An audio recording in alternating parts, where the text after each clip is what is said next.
Hey everyone, it's Suey here. I'm doing a tag today called Book Confessions Tag. I was tagged by Stuart Griffin, and this one was originally created by Becky at Book Reviews with Becky. I think these are just a bunch of questions about reading habits, similar to ones we've done before in other tags, but with a little different spin on them, kind of like confessing stuff, okay?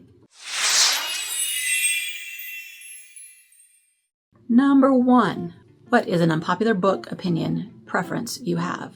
I don't know if this is unpopular or not, but I think that my opinion that YA books should be not looked down on and not considered less than just because they're YA, and that everyone should consider them as part of their reading repertoire.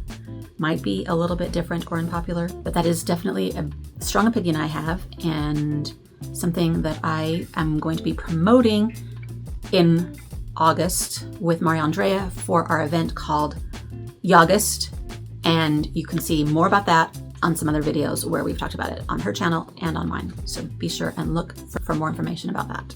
I will also link below those videos if you're interested. Number 2, has your reading taste changed over the years, and how?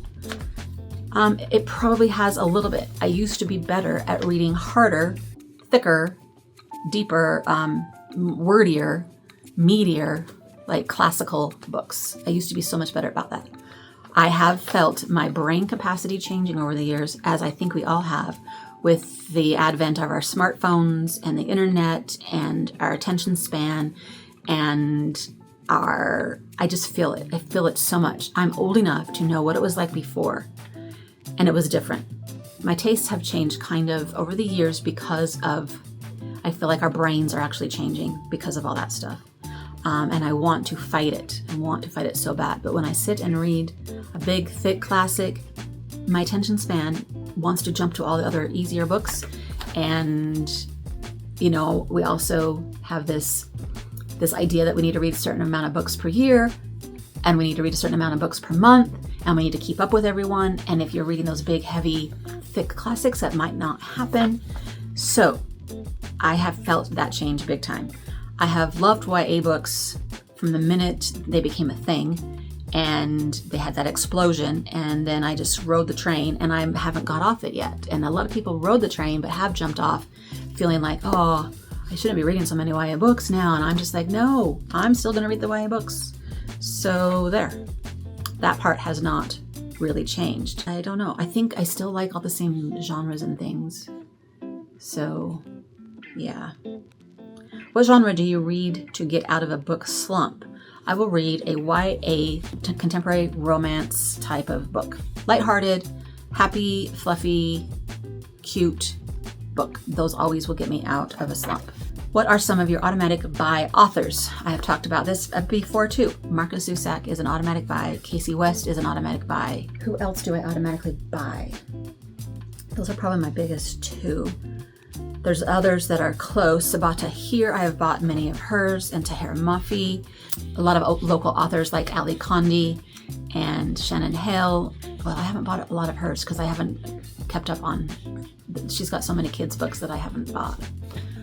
But I used to buy a lot of hers. I used to buy Brandon Sanderson. I've bought so many, but I have not kept up on his either. So I don't know if he's an automatic buy exactly. But I think I would say those 2 for sure. Frederick Bachman is getting close to being an automatic buy, even though there's many of his I don't have either. But V.E. Schwab, I could fall into an automatic buy with hers, but I am not quite there yet. How many chances do you give an author before you won't try them again? I will say a couple of chances. I don't write off an author from the very first book that I don't like. So, but there's not very many that I really don't like, but I will give them a second chance, and often other books are completely different, so you've got to give them a second chance, right? Taylor Jenkins Reid is an author that's an example of this, because I did not like Carrie Soto really at all. I mean, it was okay, but I just didn't feel that book. But Evelyn Hugo, I felt much more page-turny for that one.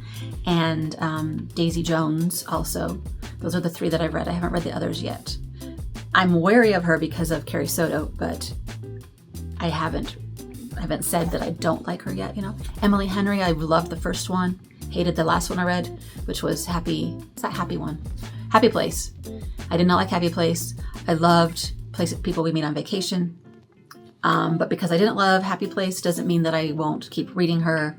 It's just that I'm a little more wary. Does that make sense? Okay. Do you have anything you like to do or listen to while you read? So I just did another tag about music and listening to stuff while you read. So that is a whole other tag. So please check that out where I can go into much detail. But the short answer is yes. I like to listen to some sort of softest music or listen to some sort of background noise.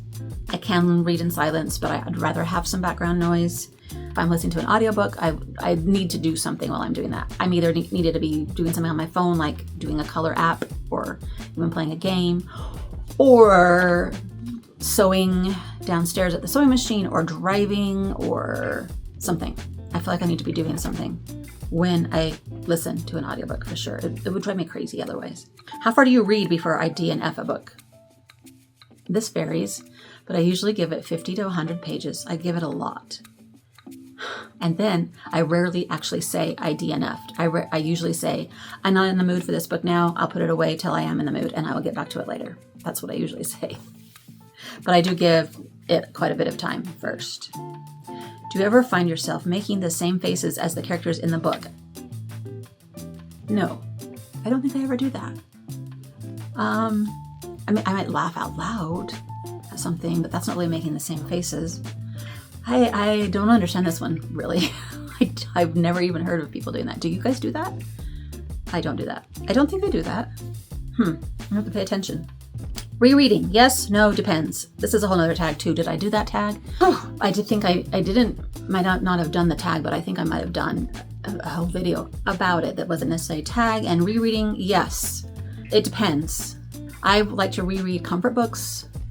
I like to reread a book if it's up for our book club and I've nominated it because it's a book I've loved, and then I like to reread it so that I can refresh it in my brain for book club. I don't reread series. Like if a new book comes out in a series, I don't reread them all before. I don't do that. That feels like a waste of time. Rereading, I enjoy sometimes, but not to a huge extent because I do feel like there's too many books to read for the first time to spend a lot of time on rereading. But I do like to reread some books for comfort or just if I'm in the mood for something. And there's several books I have on my list this year that I wanted to reread that I haven't gotten to. And it's just making me crazy because I do want to remember some of them. So I think it's fun to reread when you can fit it in. Tag other booktubers. Okay, this one I kind of went through real fast, and I just want to shout out to everyone to go ahead and do a book confession tag if you are in the mood for it. Okay? Until next time, happy reading. Bye!